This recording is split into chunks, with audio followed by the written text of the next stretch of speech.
Oh boy, let me tell you.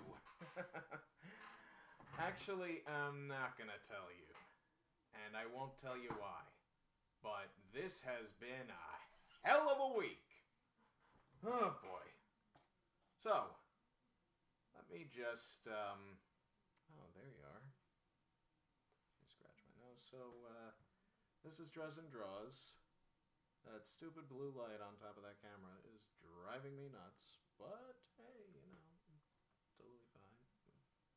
Get rid of it at some point. I'm just not sure how or when, but this is my Wacom Cintiq for those of you that are here for the first time and, you know, needs more volume. Let me also try to... Wait a minute, where's the... Oh, yeah, that's right. You know why? Because the microphone is all the way over here. There we go. Is this better? Let's see. Okay. Or maybe this. Yeah. Yeah, that's probably louder. Hopefully anyway. Alright. Much better. The sound is going to be blurry as hell. Let me tell you something. In some respects, you know, I wish I did more freelance, because when you start to get into debt a little bit, I'm not saying I'm not, or that I am, but it just, you know, money sucks. It really does suck.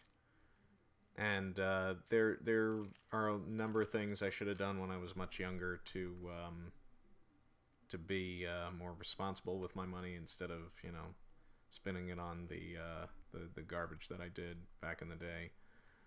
Some of which actually isn't garbage because, you know, it meant something to me. I mean, anything that didn't mean anything to me, well, for the most part, I've gotten rid of it. But enough sappiness. You came here to see some drawings. You didn't come here to hear about my personal life, which I think is about as interesting as as something that's not interested. I wish I had more, but like I said, it's been a tough week. So, viewer's choice, as it were. This is where I have... Okay, there it is. It's over there. I'm just trying to see where your comments are, so that this way I can respond to them in a meaningful fashion. Okay, there we go. Oh, there, yep. See, it's been... I need to get an intern. I'm close to getting one on LuckyZilla.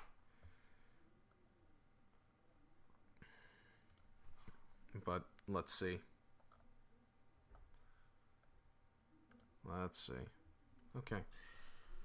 So the first one up is, what's the name of the character I'm drawing? Night Thrasher, suggested by my best friend Ed Giassen. So yeah, let's get right into it.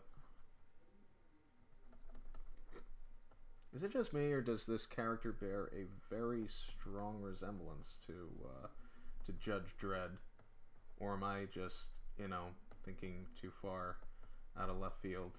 And this reference that I'm working from of this character leads me to believe, and I didn't really do a whole hell of a lot of research on this character prior to tonight, because most of the characters that you see me drawing on here are characters that I've never drawn before. When this series was still in an experimental phase, I was drawing Gumball and Darwin from The Amazing World of Gumball. Never drew those characters before. SpongeBob I drew in a test episode. I never drew SpongeBob before. I'm not honestly the biggest fan of SpongeBob, to truth be told. It just really isn't. It just really isn't for me. But I get why you know, there's a lot of hype about it. And also I hear that that it's going to be ending this year, which I'm sure quite a few people are upset about. But you know, the fact that it's been around for as long as it has, you know, is pretty remarkable. Almost as remarkable as The Simpsons, but I mean that's the show that will not die. Even though, if you ask somebody maybe like Harry Shearer, it died like within season 4, which by about that time he had accumulated credits for voicing, you know, so many characters on the show, and he rounded out the list with God, the Devil, and Hitler, which I think is absolutely hilarious. Like, I mean, who doesn't want to voice Hitler? Yeah, give it to Harry Shearer. He can do anything.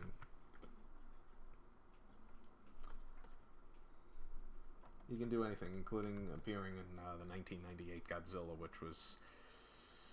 which had mixed results, but we won't get into that. One of these days, I'm gonna draw Godzilla on here, maybe, but I try to keep it to suggestions. You know, I wanna make this somewhat interactive. I don't want to draw just what I want, even though I ultimately decide what I end up drawing in this show. Really learning a lot about how to draw male figures in this so far. I mean, up until now, I normally, when I'm drawing the leg, and I'll just zoom in so that you can see this. I normally would go down here, and then I wouldn't just go and put the foot down like that, or maybe I would. And I realized, you know, there was something in the back that just didn't sit right. Maybe, you know what? It kind of works. Out with the old and with the new. Come on, Drezen. You know how to learn new techniques, right? Right. Of course. So, do that.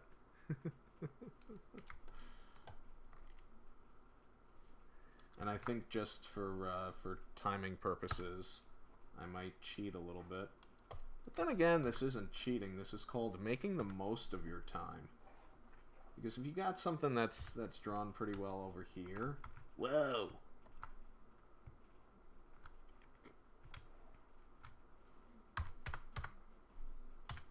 and it kind of fits over here, then by all means, you know, use it. You know, I was listening to Kevin Smith's podcast, Fat Man on Batman. And Kevin Smith, by the way, if you haven't already heard, suffered a massive heart attack this week, but he is recovering, and I wish him and his family the warmest wishes that he makes a full and speedy recovery. And I say that not only because I love Kevin Smith, but also because my paternal grandfather survived his first heart attack, but unfortunately he did not survive his second. And I'm 33 years old. Grandpa died at 36. So, you know, I'm really, really, truly hoping that Smith makes the fullest recovery possible, because he's still a fairly young dude, and you know, there's plenty of people that leave the world far too young, and the less of those we lose, the better, because hey, it's not a perfect world, but when the young people are leaving at such an alarming rate, it just doesn't really set it just doesn't really send a good message for those that they leave behind. But then again, what do I know? Some pretty heady topics tonight on Drezen Draws. A bit more heady than usual, I know, but you know, these are weird times. I mean, it's like, you know, you turn on the news, it's another catastrophe somewhere, and chances are maybe even in our own backyard. I'm not going to name anything specific, but you know, that's one of the reasons why I just decided, you know, when I was getting started with the Lucky-Zilla comic strip, you know, I started that up because I'm like, yeah, you know, it's time. It's time. I really gotta, you know, do this because I'm getting older. I'm not gonna be around you know, forever. So, you know, this is the time. The time is now. The time to act is now. If you want to get things done, things that you can be proud of, and I knew this was going to take a while. So that's one of the reasons I did this one first.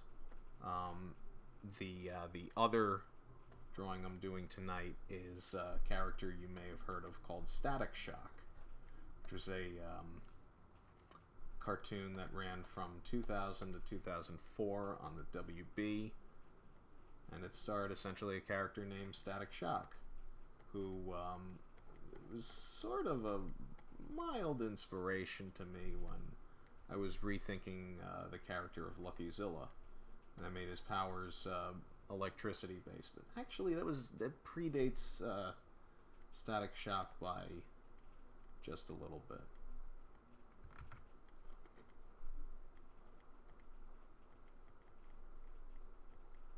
Just a little bit, maybe by a few months.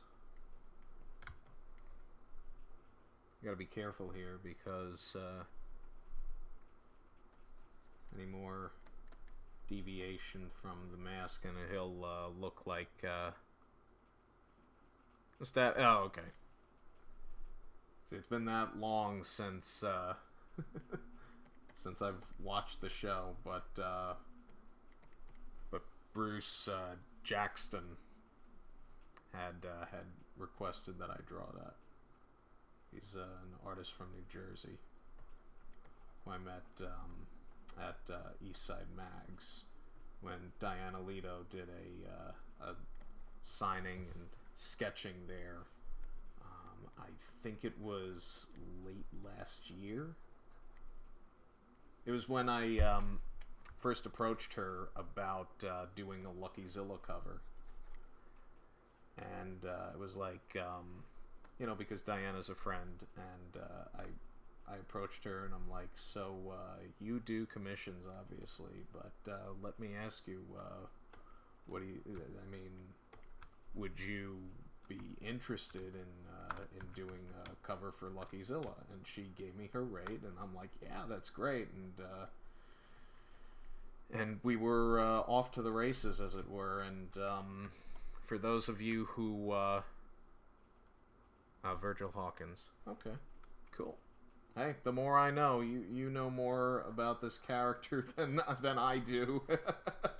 So any little bit helps. Any little bit helps. But just to finish my my thought, for those of you who bought Lucky-Zilla number 7, which is perhaps at this moment one of my proudest achievements, you will see at the end the cover of Lucky-Zilla number 8, in which Lucky's arch nemesis, the Ref, makes his return, and it's no bull. And that's as much as I'm gonna say, because I'm not gonna spoil anything. Although, Ed, I think you know exactly what I mean by that's no bull. And if you do, don't spoil it here. Please don't spoil it. No, but it's a great story, and Diana's cover for it has nothing to do with the story itself, and that's the way I wanted it. But it is magnificent. It's a magnificent cover, and I can't wait for everyone to see it at its full size. It's really, truly magnificent.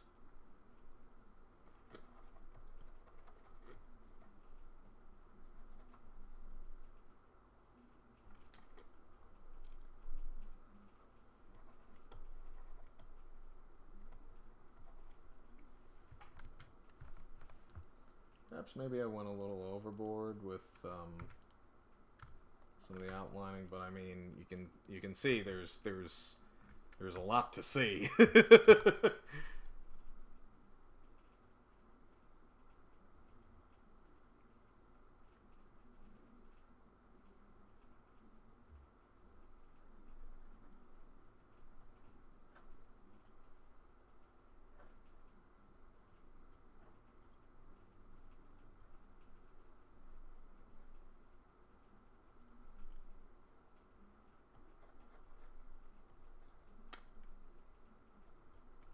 Hello, Nick. How are you?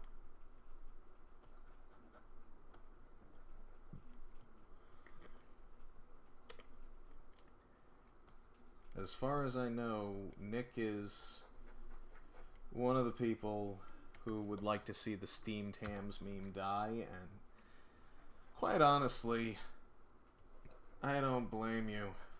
There's plenty of memes that I wish would die. One of them is Harambe. I'm really sick and tired of hearing about that, you know. It's a tragedy, don't get me wrong, but, you know, at the same time, all the memes that just came out of it were absurd and ridiculous, and in some cases very racist, but that's as much as I'm gonna talk about Harambe. There might be a certain somebody listening, and I don't care for his opinion on the subject, even though I've blocked his ass. So, anyways, moving on.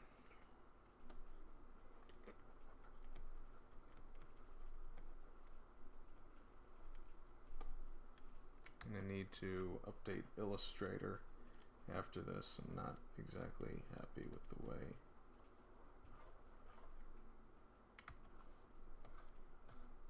Precious handling lately. Okay, I think I might as well get started with. Maybe I need. I swear to God, this drawing that I'm using as reference, I swear it could have been done by Jack Kirby. It looks like a Jack Kirby drawing. Do I know the way? I know the way. I know the way to the devil.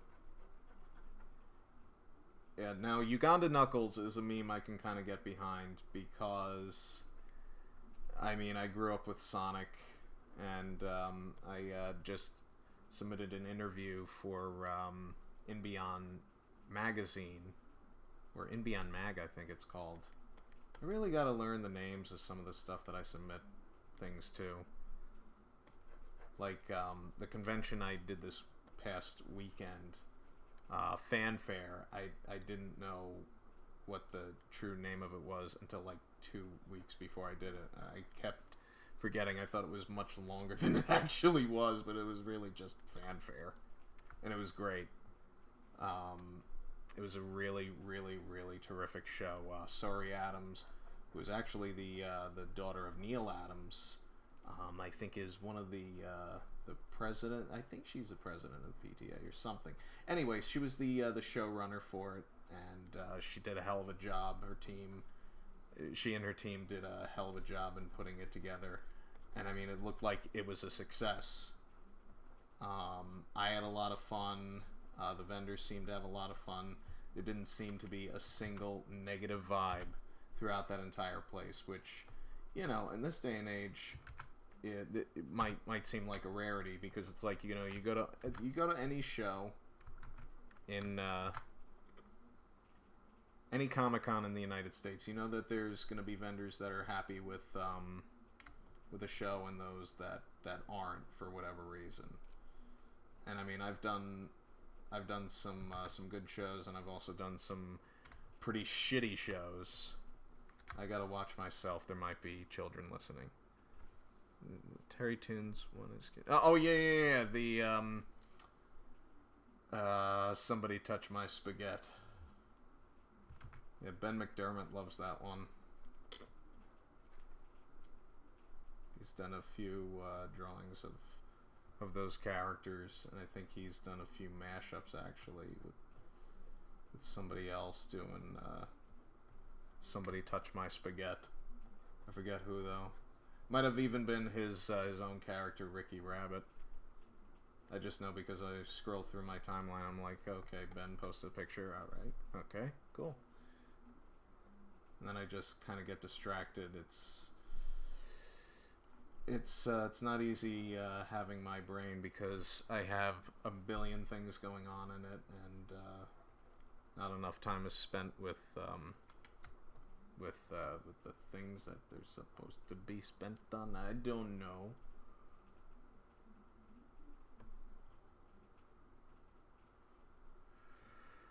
Another meme that really needs to die is the whole Tide Pods thing. I don't even know why that's a thing. That shouldn't be a thing. That should just be like, don't eat friggin' Tide Pods.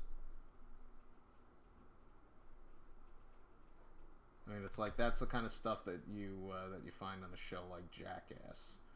You shouldn't find it in real life. But of course, you know, those guys aren't doing Jackass anymore because they've had their share of injuries over the years, and you won't see that anymore. I don't think. But I could be wrong. Oh my, this has been one complicated little piece I got here. Alright. I just gotta make sure that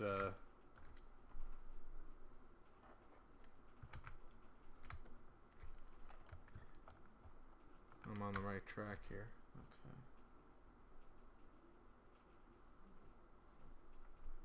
I also need to bring up the accuracy on this.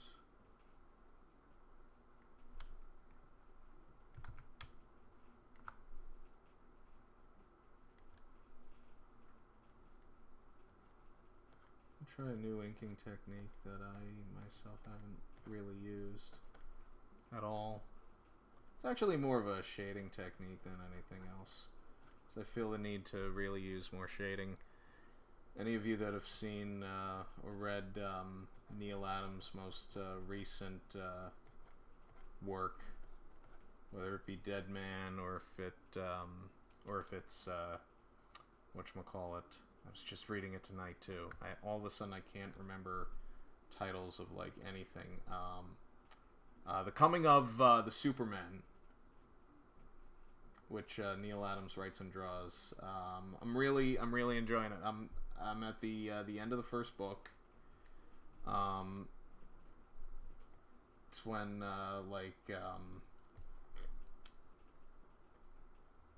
this messenger dude is like helping Superman see the future or whatever. Hi, Jay. Or see the past rather, where it looks like Darkseid built the Sphinx or whatever, which is kind of bizarre. But it's Neil Adams. I'll buy it because, you know, he's a legend in his own right, and he's entitled to go off in different directions wherever he pleases. I mean, Neil's aesthetic in general just really keeps me coming back for more. I mean, having met him in person, he's a really funny guy. He's also a really smart guy, probably one of the smartest people working in comics. And I mean, anyone working in comics now that's recently out of college, you know, freelancing for any of the big boys, you know, you definitely gotta take notes from Neil.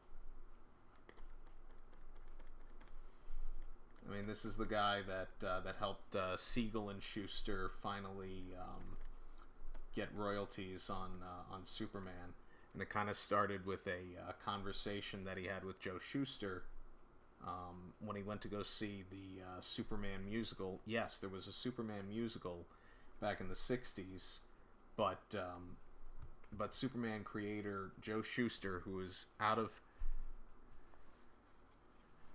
this is Night Thrasher. It's a Marvel character that Ed had requested. But Joe Shuster was just so deep in debt and could not afford a ticket to see this Superman musical, and Neil Adams was furious, and so that's when he started learning about, you know, all the things that had been done over the years to them, you know, what they were entitled to, what they weren't entitled to, and basically Neil gives this lengthy interview about the process, the lengths that he went to get these guys their due credit.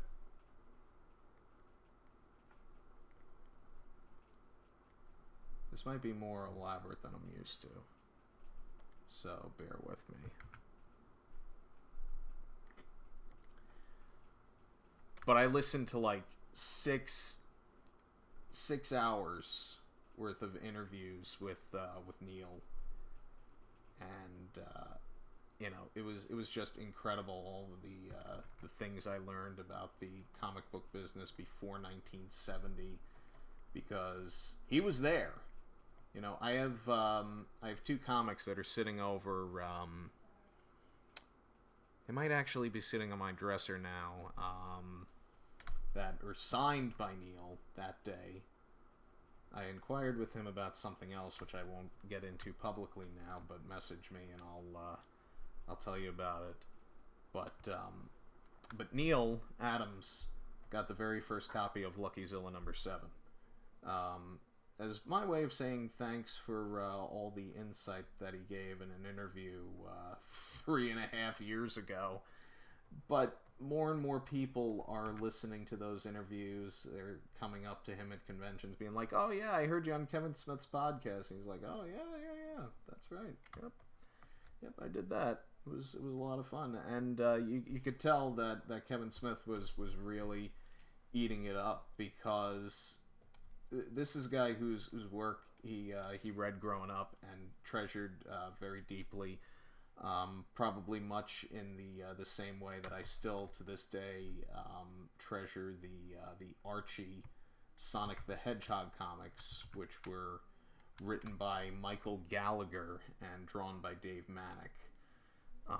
I've actually in a very small way been in touch with Michael Gallagher, you know, just praising his work from back in the day, and you know, he read Lucky Zilla and seemed to be impressed by it, and liked the fact that even though I sent him a copy of the 5th issue, he thought it was pretty cool that I was able to get him acquainted with everything like right off the bat.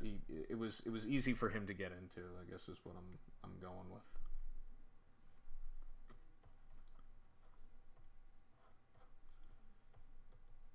I mean, that's getting to be a very important thing, because I mean, there are no guarantees that that anyone's going to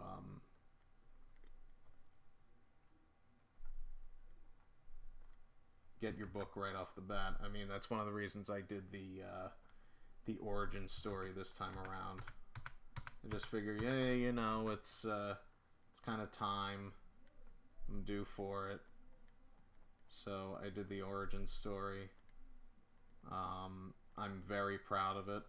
I would have liked to have avoided it if I could, but hey, you know, eventually you gotta face your fear. My fear is writing origin stories, and just, you know, buckle down and do it. So I did it.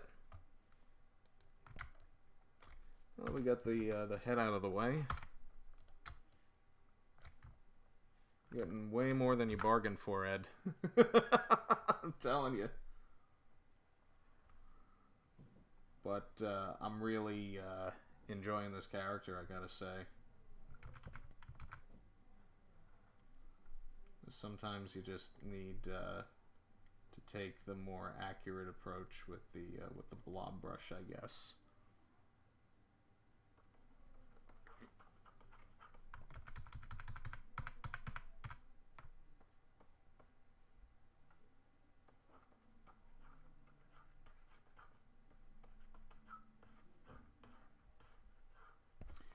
Okay, I'm gonna have to scrap some of this because I don't. Yeah.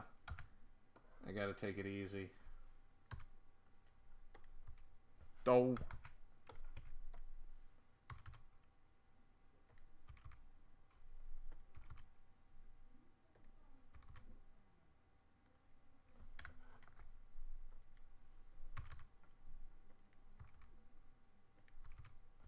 Oh.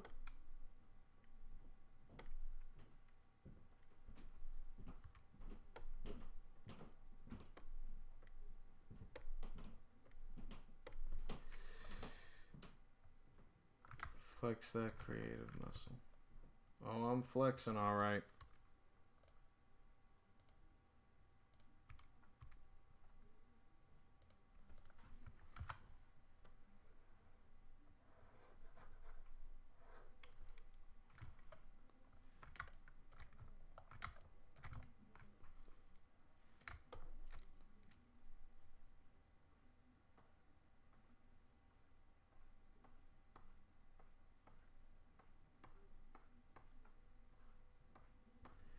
There's an artist that, hey, Posega!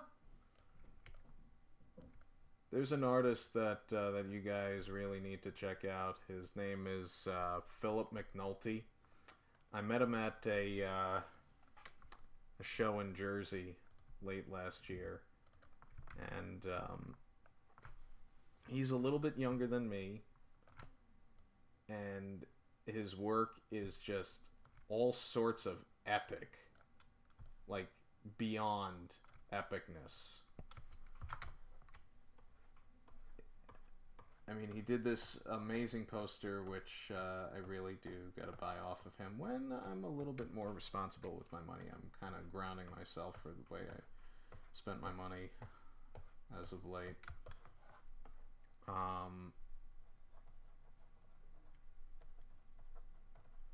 But just look him up. I think it's Philip with one L, McNulty, and look up his poster for X-Men '92. Obviously, for those who were unfamiliar, the 1992 X-Men arcade game, which is fabulous, and so is his interpretation of that period. He was telling me stories about meeting with some of the longtime Marvel artists. You know, he knows Diana Leto, I guess, pretty well, and Diana's a friend of mine, and also a former Massapequa resident. So, you know, I mean, it really is a small world. She told me about the days when she was working at Pequa Florist over on Broadway, and you know, she rode her bike there from Bethpage, which, if you know the area, you know, that's a long effing ride. And I mean, that's on a bicycle, man. I mean, it's like I take for granted, you know, having a car, but I mean, even back then, you know, I'm not exactly sure how old she was at the time, but, you know, I can remember life without a car. It stinks. Life without a car is like the worst. you know, taking public transportation, you know, waiting for a ride here, ride there. You know, it's like you operate on a totally different schedule. It's like everything just slows down, grinds to a halt almost. I don't like that line.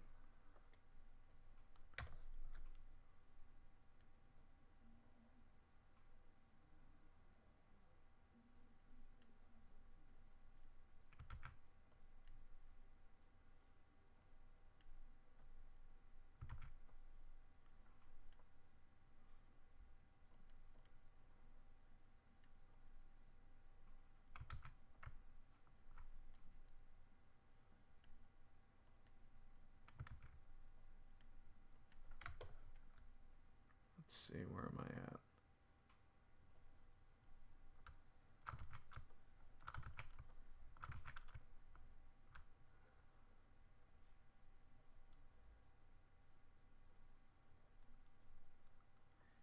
All right,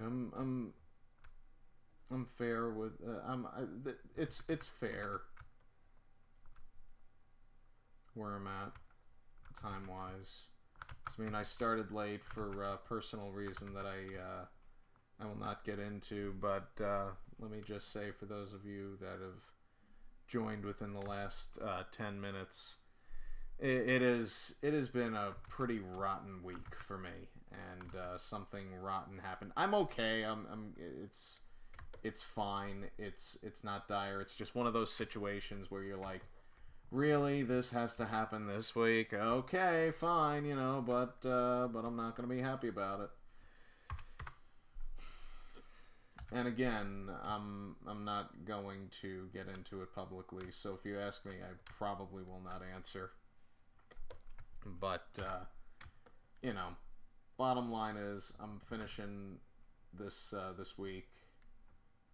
Tomorrow, going into work, doing what I gotta do, and getting out of there, and staying home all weekend because I can't afford to go out. But that's what happens when you know, you have needs, you have wants as well as needs, and you're trying to find a balance between them, which of course is the ultimate ongoing struggle. I did not think I would be doing something this detailed tonight.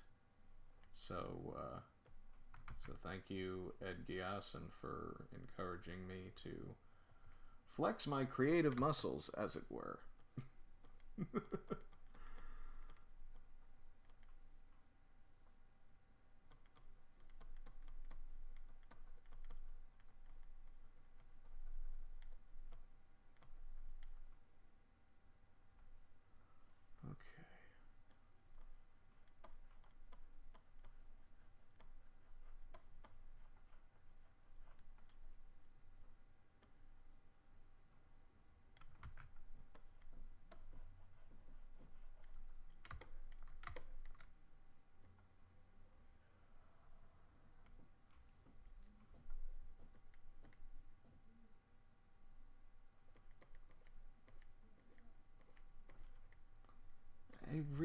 I really could swear that Jack Kirby did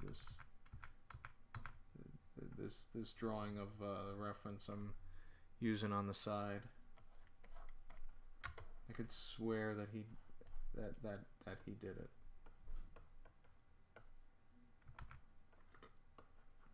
I can't really attest to that.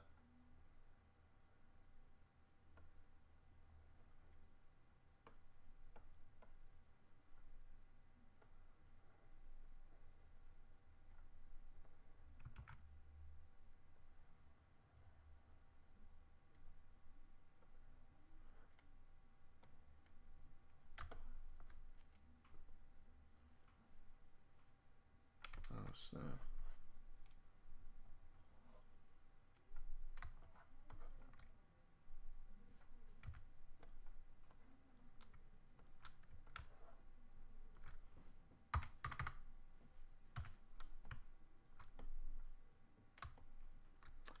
I think it's also been a particularly rough week for my landlady, but don't tell her I said that out loud. She might hear me. She might take some of it out on me. Not that I've ever done anything to my landlady. My landlady loves me, actually. I think I'm probably one of the only people that doesn't drive her nuts around here. Although I can't see why other people drive her nuts.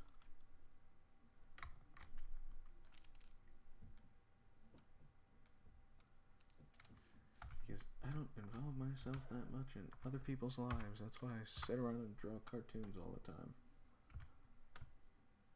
It's like, hey, I got drama. I don't care. I'm just gonna sit over here and draw cartoons. Thank you very much.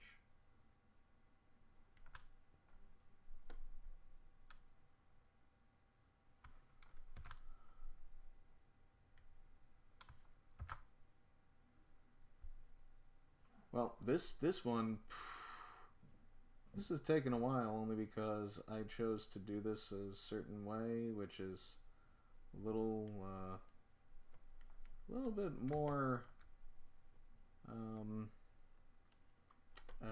how should I say, elaborate.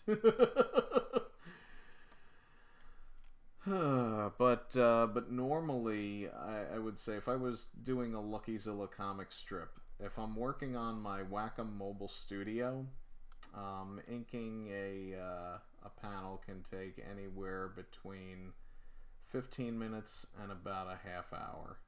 If I'm working on here, that time is pretty much cut in half because this is just a display, it's not a full computer, and I think, you know, the heat generated by the computer and couple of other factors that come into play, you know, are the reasons why, you know, it might or might not take longer.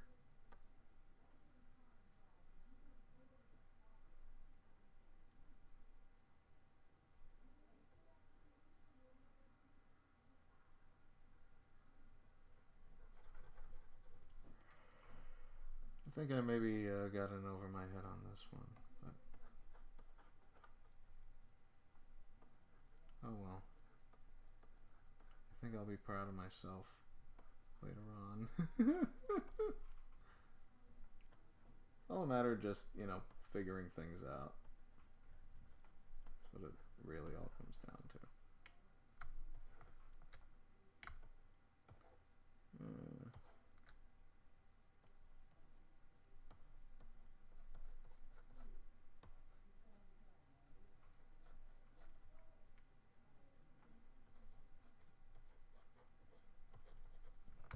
This is not looking good.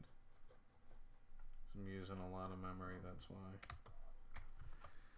Well, oh, and I also forgot the straps. Yeah. Well, I'll add them in later.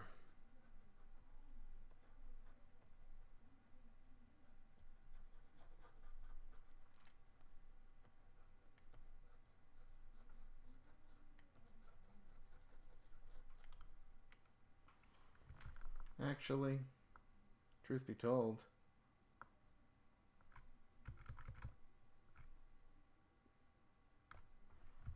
I am going to do something that I've almost never done on Drezen Draws before, and that is undo a lot. Don't you just hate when that happens?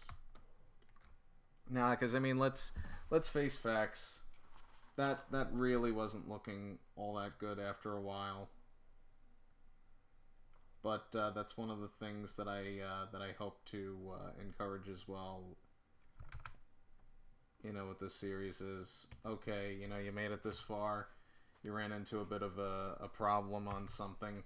Well, there's a way out. I mean, it's okay.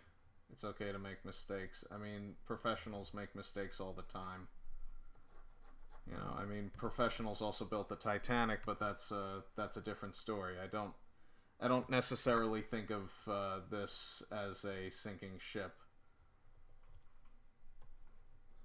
Unfortunately, I don't know how to swim, so the likelihood of me getting on a ship is like next to none. There, actually, that looks a million times better. That looks a million times better, actually. Oh my god, I'm so glad that I deleted all of that other garbage. Oh man, that oh, that feels great. Oh, that's a load off my shoulders. See, and also I just where's my front camera?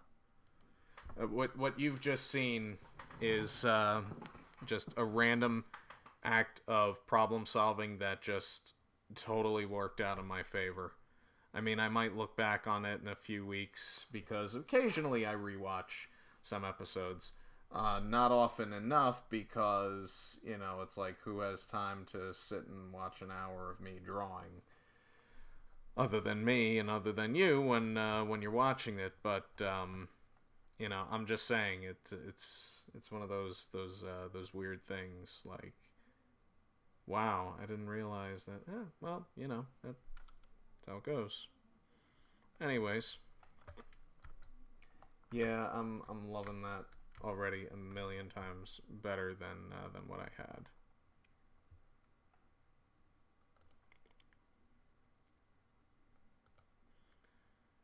Now, some people on the Wacom tablet group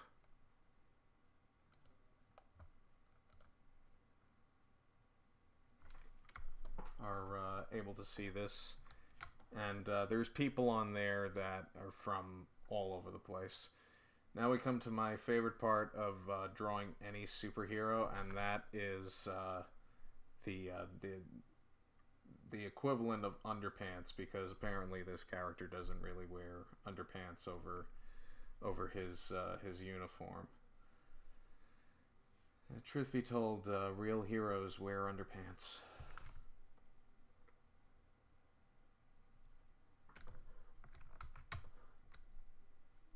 As a matter of fact, that was a title of a Lucky strip that I was working on today. But unfortunately, as of this moment, I killed the strip only because I just didn't think it was funny enough. And also, I think it's not it's another one of those that would have eventually ended up in a collection that I would like to call the Luckyzilla, like I don't know, blue collection or whatever, stuff that's slightly suggestive or whatever. The more suggestive strips, including the infamous Harambe strip.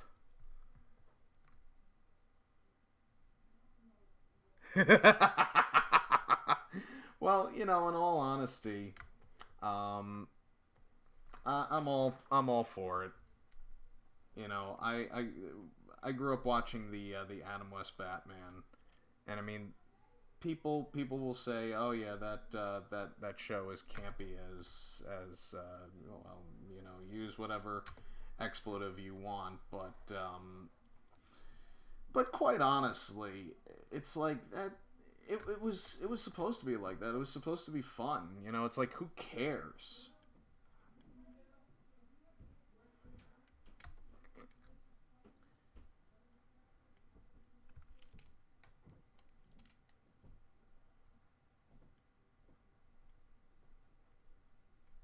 All right.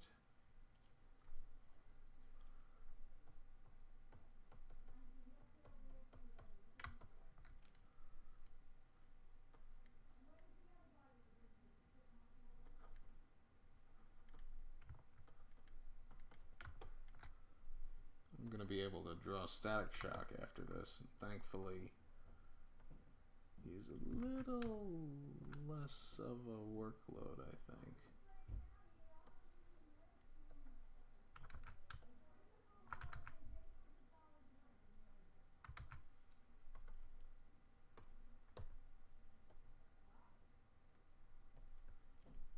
think we can adjust the smoothing now because I'm going to need it.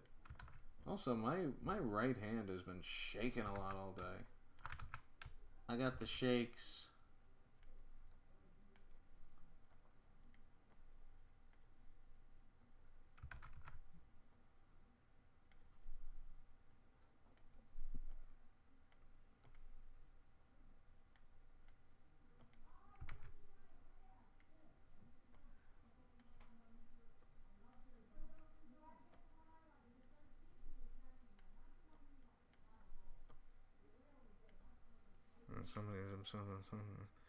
Oh yeah, yeah, and I mean, I gotta tell you, I got a bit of a sad story to tell. I was very close to. I don't like the way that looks. I'm just gonna draw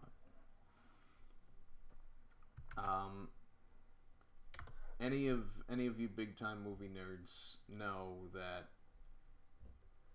Adam West's one of Adam West's earlier feature film appearances is one of his bigger breaks before Batman, and of course the Nestle Quick commercial that he did where he was Captain Quick. He was one of the stars of the Three Stooges final film for Columbia, The Outlaws Is Coming. Now, apparently, it's not really one of the best films that the Three Stooges ever made, but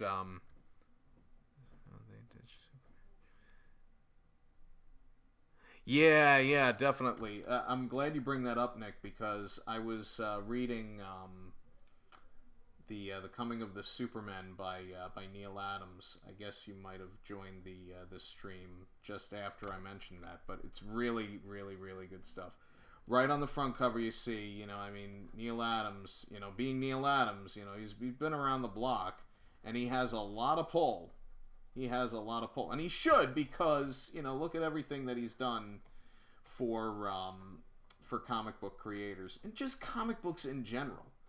He's one of the people that I would say, based on the research I've done, based on the interviews that I've listened with him, and just looking at how comics have developed since he entered them in essentially the 1960s. He's the guy that's helped comic books, stay. He's helped comic books, be comic books, for lack of a better term. I mean, I wish I knew of a better term to use, but that's really just the gist of it. And I think it's important because, not only does his work speak for itself, and it really does. Neil Adams is one of the greatest artists to have ever lived, to have ever picked up a pencil and drawn Batman, Superman, Green Lantern, Spider-Man, aside from, of course, all the notables who have drawn those and other characters over the years. But, the guy demands respect, especially from the publishers, because as Harlan Ellison would have said back in the day. So people aren't going with the big publishers. It's like Neil Adams pretty much up and left. What are the studios going to do now? Oh well, they haven't accounted for the sons of Neil Adams, which I thought was kind of interesting, although at first it took me a while to really understand what it was that he said. I'm also going to break some of the rules this time because it looks like I can.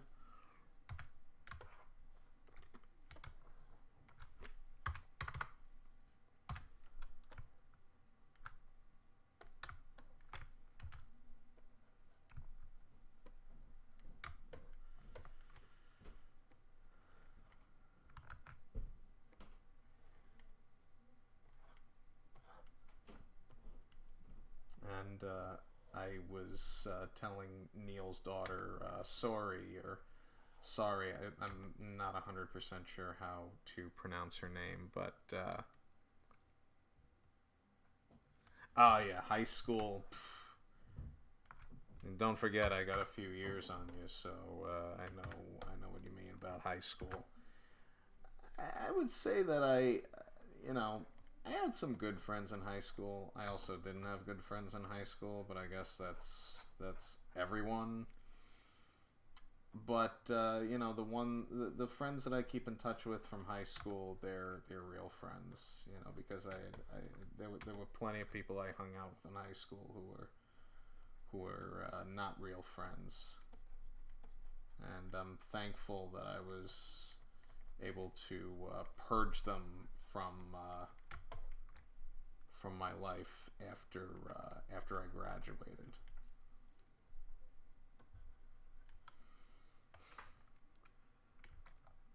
In all honesty, I'm glad that I'm almost done with this, because this has been not only a thrill, it's also been a terrific challenge.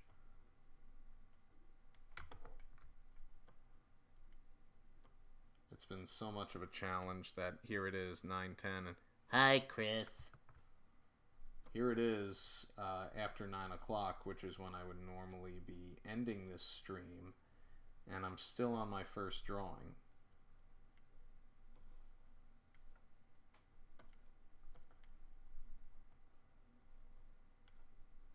I mean, it's like maybe Neil is inside my head being like, come on, go bigger, go bigger, go bigger, go home. Go bigger, go home, you son of a,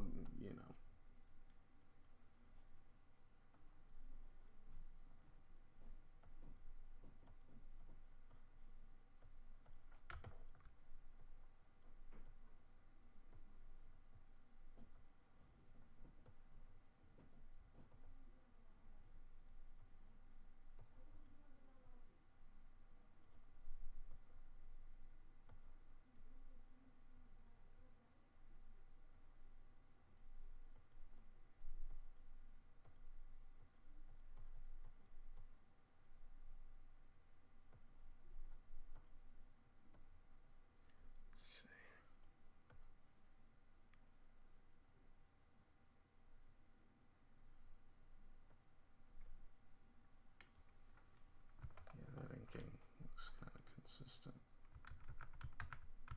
I mean, I wouldn't show it to Larry Hama, at least according to Bob Camp, a story that he tells about how he went into his first job at Marvel one day, and Larry Hama looked at his stuff and is like, yeah, this sucks. But, times change, move on. You learn from your mistakes, and Lord knows you make bigger ones. I'm trying to think of the most economical way to approach finishing this. Uh-oh.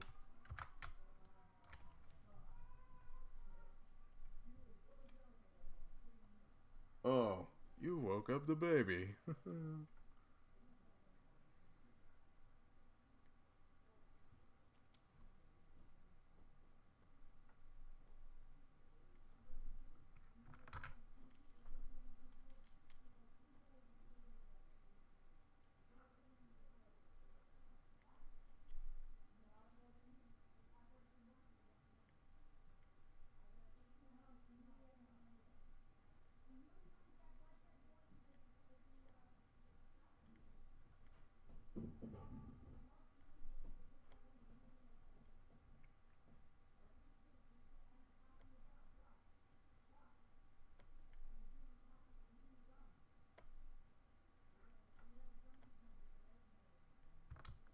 I don't like the way that's coming out. I think I know what I have to do first.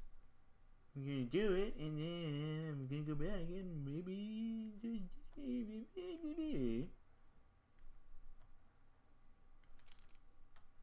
I think I know what I gotta do.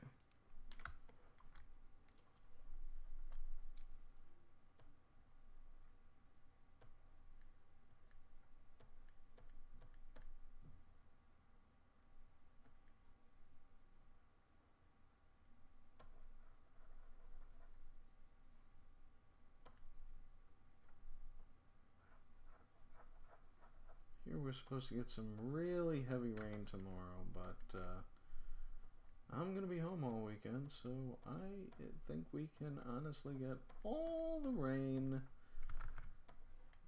possible, because I don't really care. I'm not going anywhere. Can't afford to anyway, especially not after some stuff I commissioned this week, and I said a very dangerous word I'm not allowed to say, but that's about the gist of it. Aside from other things, I mean, got almost no food in the house.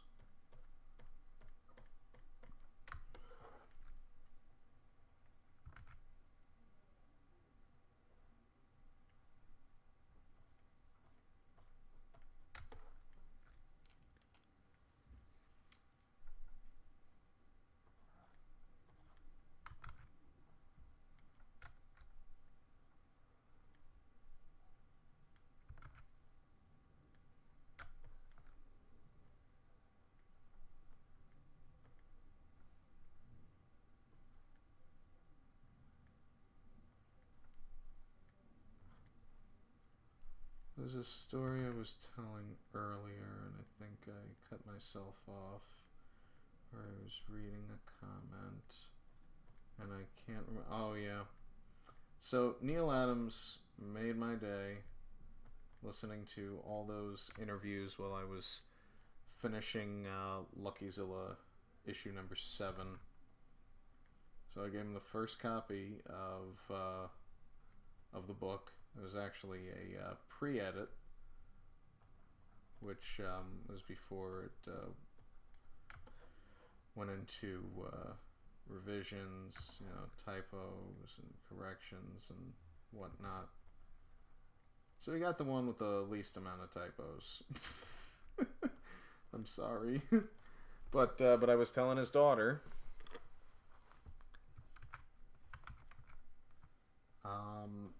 I was like, your dad made my day with all his wise words that he was saying on Kevin's podcast, and you made my weekend by putting together this wonderful show. And she was like, oh, wait a minute, you're the Luckyzilla guy, aren't you? And I'm like, uh-oh, I hope that's a good thing. She's like, no, it's fine. Yeah, I was there that day of the signing, and I happened to see it. And Luckyzilla is actually kind of a memorable name. And I'm like, oh, good.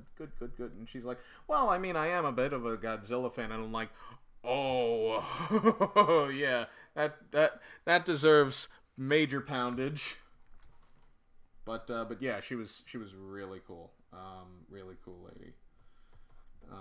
Really great show at the High School of Art and Design.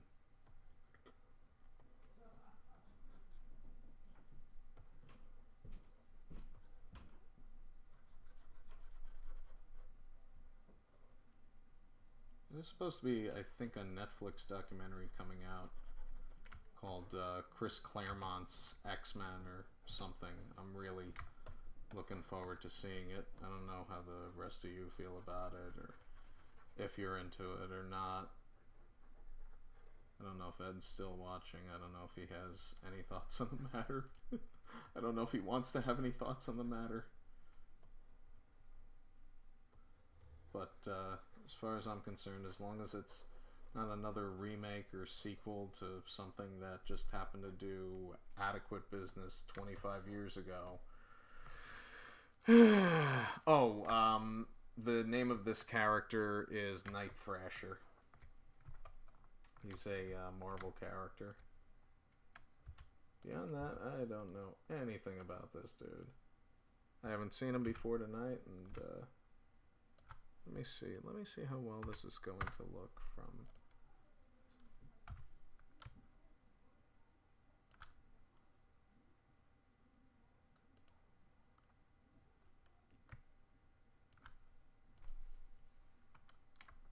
Actually, I can finish this up a lot. Oh, yeah.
I thought about you the other day, Nick, when I was doing the show in Manhattan, and I got on the subject of animators working in comics.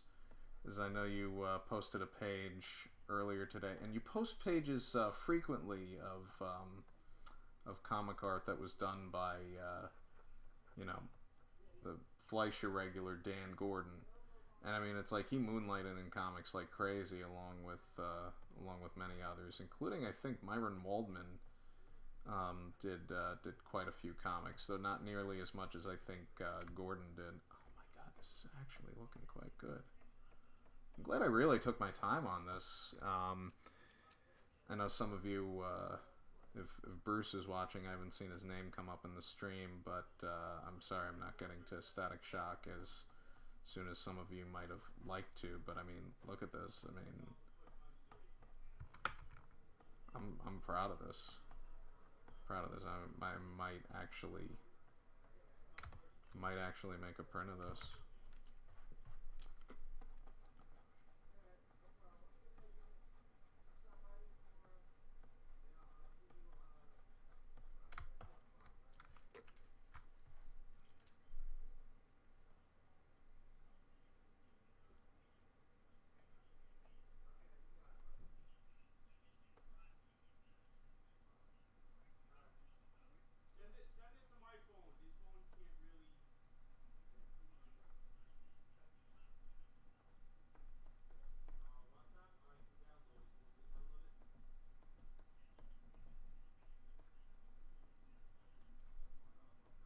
I mean, even this still isn't like the best looking thing I've ever drawn, but of this character, well,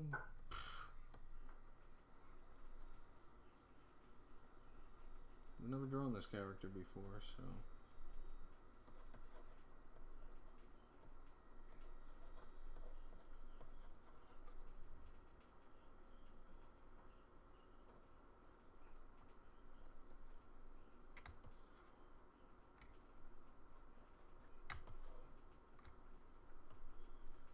Get rid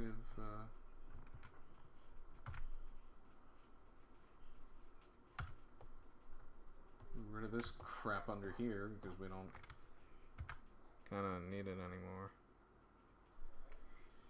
Yeah, the old timers, they were in a league of their own. As a matter of fact, they founded the league for all intents and purposes. I mean, Otto Mesmer was a terrific artist, and he remains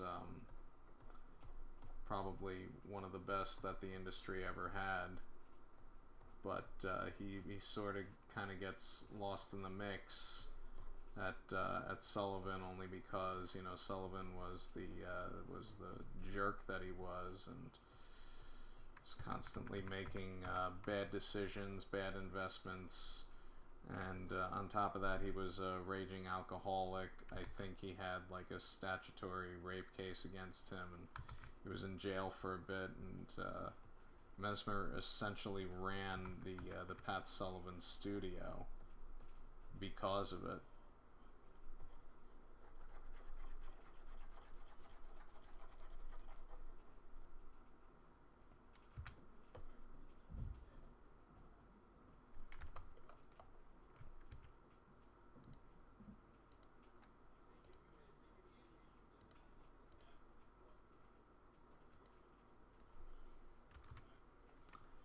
Alright. Dough.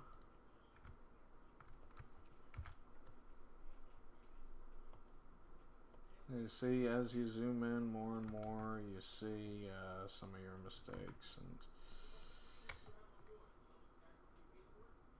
need to get a little bit more in there, and then move on to Static Shock.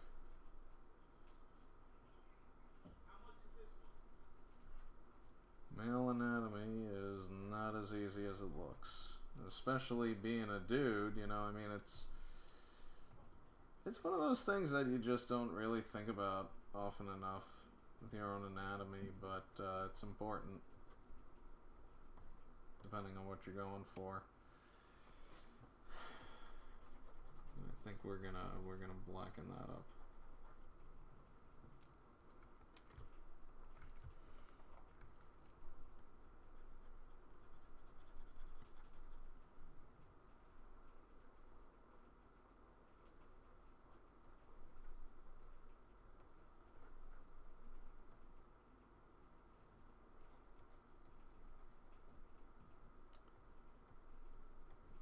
Wish I was going to Florida this weekend.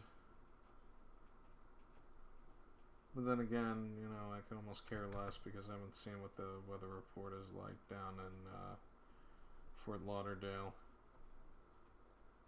Was thinking about going with my parents and then just kind of fell through, so oh well.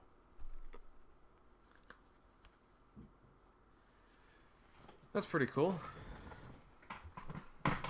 Yeah. You know, it's funny.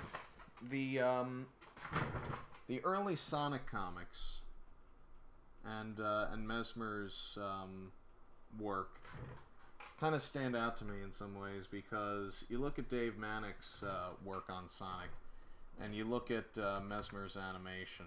At least what you can identify is definitely Mesmer's animation, and I mean you'd have to ask either Don Oriolo or anyone that was close to Mesmer about who animated what, but the expressions were all there. When Felix is angry, he's angry. When he's happy, he's happy. When he's sad, he's sad. And I mean, it's like there's a lot of emotion in these very simple but very bold drawings that these men put out. I think it's very important for any young artists just starting out. I mean, yourself included, and myself included, because I'm still relatively young, to take notice of that kind of stuff and learn from it. Not imitate it, but learn from it. And I mean, thankfully, I don't see any imitation in your style. The moment you start imitating an artist, well, you gotta take certain things from certain people, and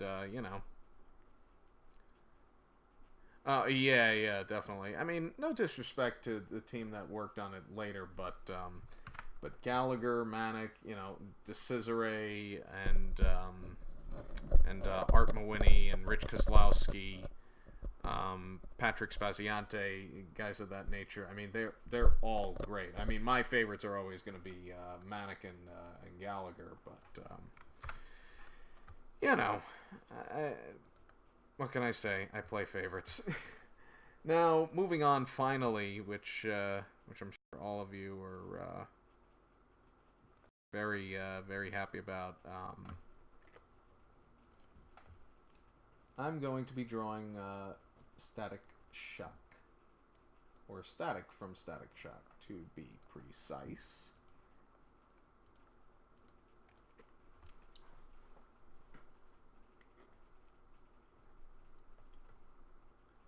I'm gonna try to,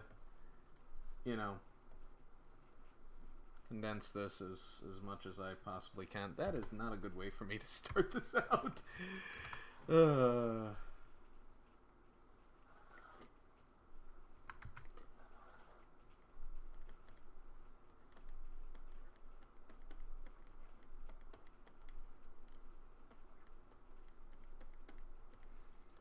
Nick, there's an artist friend of mine. You probably heard me mention her name several times here or in other places. You'd love her style, and you'd love her posts. Diana Lito, if you don't already follow her, she's really, really, really friggin' cool. She's a friend of mine. I actually met her via Facebook, and also an article about something that Wacom was doing, and she was like their unofficial spokeswoman at the time. I think I might have that completely out of context. So Diana, if you're watching this, I apologize for getting it wrong. But she was profiled in some Wacom publication, and she was seen at a convention working on something. And so I'm reading about her, and I'm like, oh yeah, that's really cool. You know that.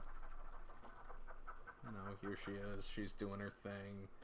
It shows her credits, and I'm like, oh yeah, that's pretty impressive. You know, covers for IDW's My Little Pony comics. She did a 2-page Popeye spread that was pretty awesome. No, it's Diana Lido. I'll write it out.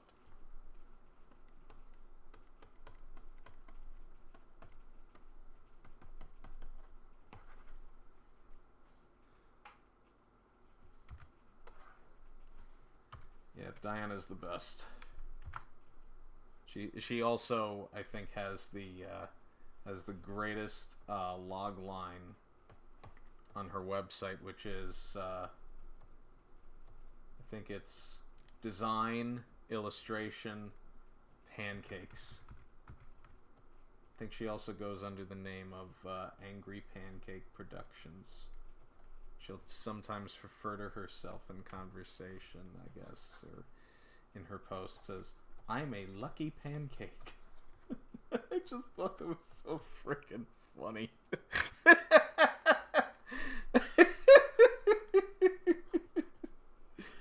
She definitely brings out the best in me sometimes, especially when I need it. You know, we'll be talking about something. I'll be messaging her, and something will come up, and she'll show me a picture of something. I'm like, oh God.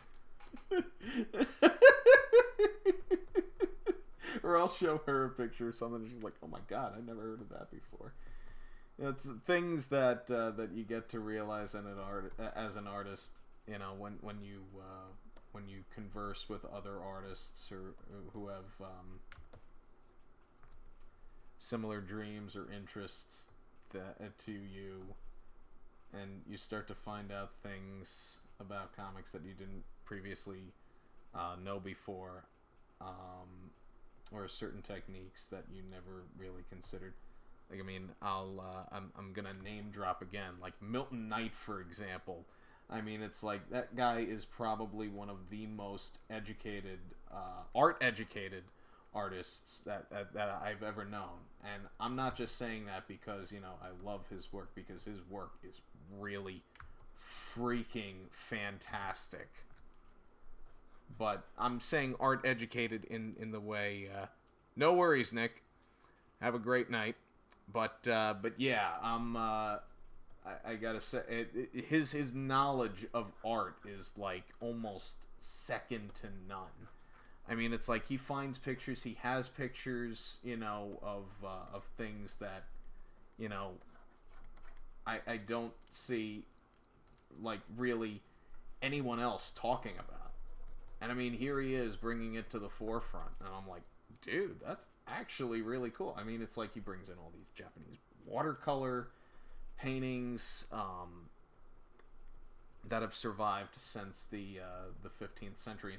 And don't forget, you know, we were at war with Japan in the 1940s. So, you know, the fact that and Japan was bombed during that. So this stuff is lucky to survive, number one, let alone be given attention by an American cartoonist.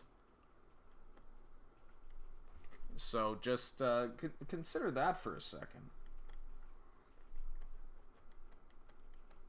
The guy was very well educated in art, and it always seems like he's looking for more.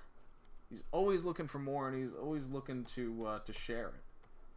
And it's really fascinating, you know, how much he knows and what he has to share. I've been name dropping a lot on this episode, which is something I don't normally do because I know there are people out there, some of which I have name dropped that don't really want to be mentioned by name, or they just don't want to be getting messages like, oh yeah, I heard about you on on Drezen Draws, I mean, Rich Drezen was dropping your name, so yeah, I mean, I wanted to get your advice on something, and I mean, occasionally those people have creeps that show up in that inbox, but thankfully nobody on this stream is a creep, and if you are, then you better get the hell off now, because if you don't, I'll drop kick you or something. I don't.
Yeah, there we go.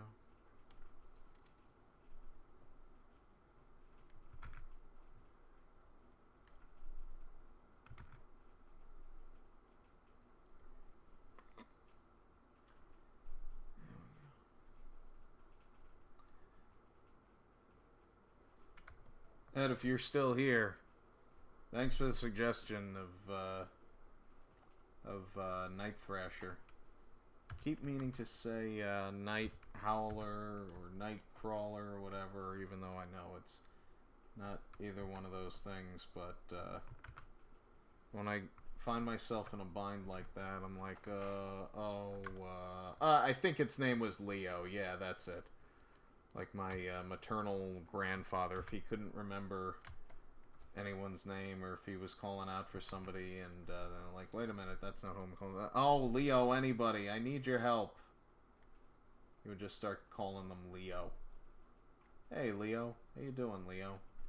And this is probably before Leonardo DiCaprio came into existence.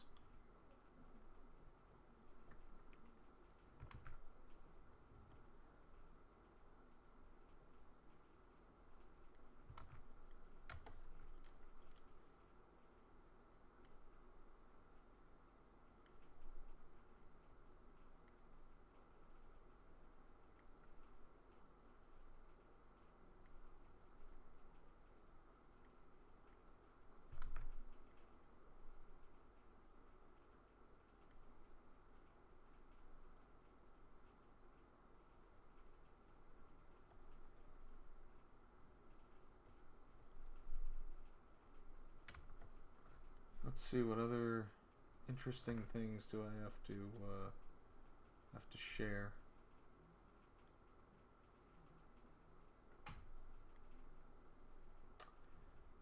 I might as well talk about my my first show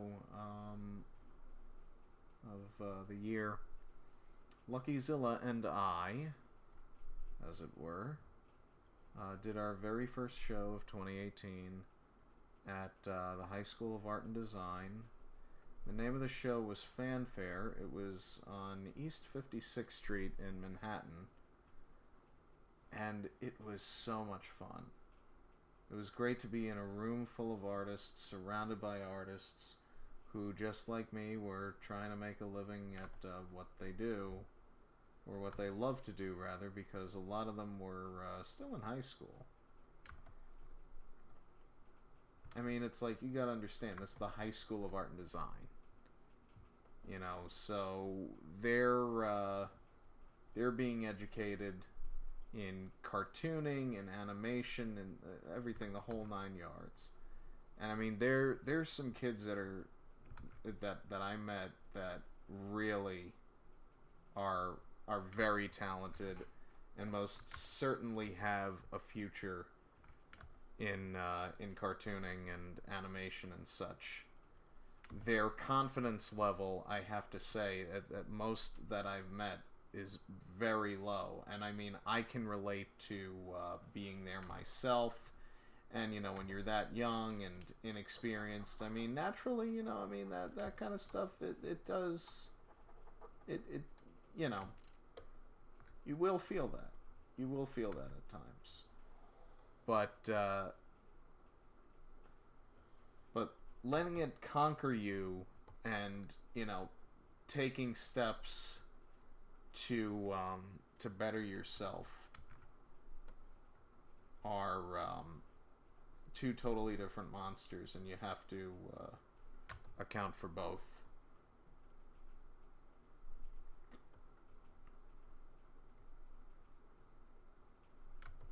I mean, one of the first kids I met was, he had a very soft voice. He had a very simple table setup. You know, I mean, most of the kids didn't even have custom table banners like I do because, well, maybe they don't work for a place that kind of, sort of does that stuff. And I'm not going to reveal where I work. If you know, you better not say so, or I'm kicking you off the stream. There are certain details of my life that I wish to keep private, but yeah, I'm like, I'm looking at his stuff, and I'm like, dude, you know, how old are you? And I can't remember how old he was. But age has nothing to do with it. I'm like, dude, you are like off to the friggin' races. He's like, yeah, well, you know, I mean, I really need to improve on this, and I really need to improve on that. I tried to lower my voice to him, but I was basically like, that's BS. I'm like, dude, you're doing great. There is always room for improvement, but from what I see right here, if I could afford to hire you, like, on a salary, I would do that, like, right now, because you seem to know what you're doing. He's like, well, thank you, that's great of you to say. And I'm like, I'm not saying that out of kindness, I'm saying that because, you know, you got something to show for yourself. He's like, yeah, I don't know if I'm gonna make my money back on my table. I'm like, is this your first time doing a convention? And he's like, yeah. And I'm like, well, dude, it's okay. It's okay if you don't make your money back. I mean, hell, when I did my very first convention, I lost a great deal of money doing it. But that was important because I ended up learning from it. You know, you really, truly do learn a lot in failure as well as from success. But the only way you're really ever going to learn, even the hard way, is if you give yourself enough of a chance to do that. Because it's not just gonna do it on its own arbitrarily, because that's, let's face it, that's not how life works.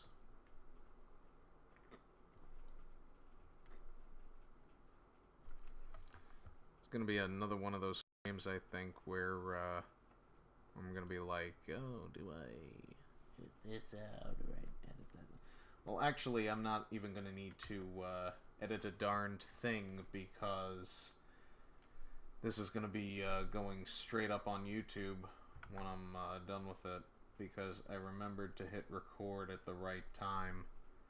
Not on some, unlike some episodes where I just kind of hit go live, and I went live, and then I had to start the video over again because I was an idiot and forgot to hit record so that I can upload this separately to YouTube.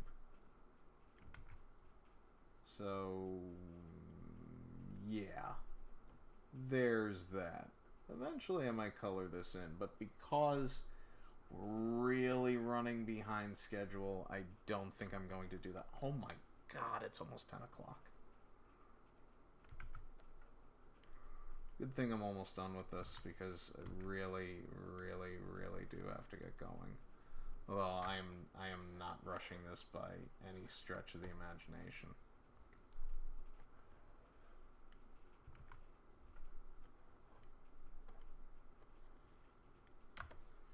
No jokes, please.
Alright, yeah, that looks pretty good.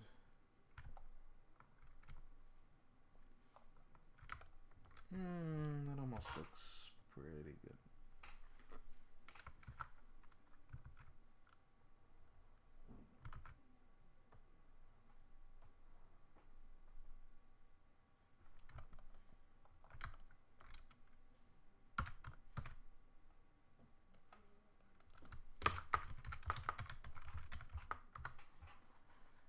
So I think I still got 2 people that are viewing me, which is nice.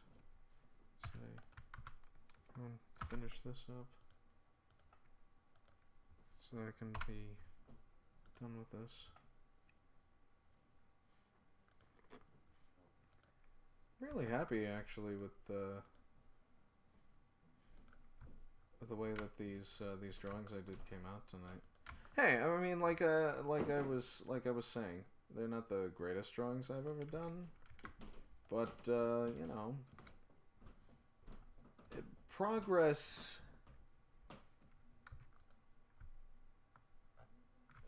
doesn't always end up happening overnight. You know, sometimes it takes longer than usual to learn or master various techniques and whatnot. But I mean, if you really put in the time and the effort and pay it forward, maybe you'll get it right eventually. Maybe you won't. Maybe you know, maybe you'll drop out of art altogether. Maybe you'll get it, but maybe you won't be satisfied. I don't know. Any number of things can happen, but still, you know, it's like anything else. You really got to put in the effort if you want to see changes made. I'm only coloring this drawing because there's no way in hell that I'm coloring the other one tonight. That's just not gonna happen. I would like to say that it is, but that's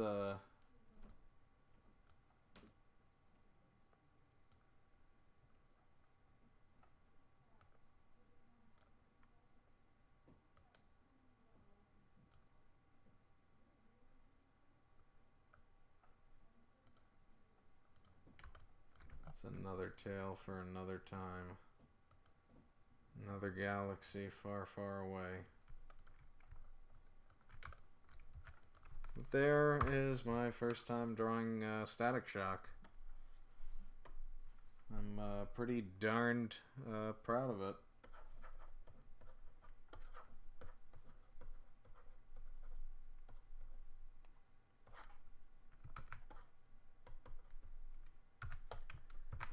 Yeah. It came out great. Wow. Pardon me while I toot my own horn, but you know, after taking a week off because I felt like I really needed to, getting ready for the fanfare and also taking care of a few other things, getting some funds in place for things that I needed them to be in place for. I'm not gonna say at this point in time what those things were because you'll find out. Also needed to get some Lucky-Zilla strips done because, you know, I usually like to stay a few weeks and in some cases months ahead of schedule. Work needed to be done on Lucky-Zilla number 8. It was also very busy for me at my other job, so coming home at the end of the day, needing to decompress, and also I must confess I was feeling very under the weather last week, as the weather was all over the place. It was disgusting, and this week I'm feeling a lot better. I've lost my voice somewhat, but I'm gradually getting it back. But I would like to think that this was a superb comeback episode. I got some really good challenges, and you will notice that when this goes up on YouTube, I am not going to edit the part out when I was inking Night Thrasher, and it turned out to be like a total waste what I was doing. I'm leaving that in there. I'm a professional. I admit to my mistakes. It is okay to make mistakes. It is okay to publicly make those mistakes as long as you own up to it and then find something, some way of resolving the issue, because that's a most important thing. And you saw that I did that too. It's just, you know, there's almost always another way, you know, and sometimes the solution is staring you right in the face, and in this particular case, it was. So, enough of my senseless rambling. I want to thank all of you for tuning in to this extra long episode of Drezen Draws. And I will see you next week. Details about what you're going to be voting on this Sunday. Until then, this is Rich Drezen. This has been Drezen Draws. Good night.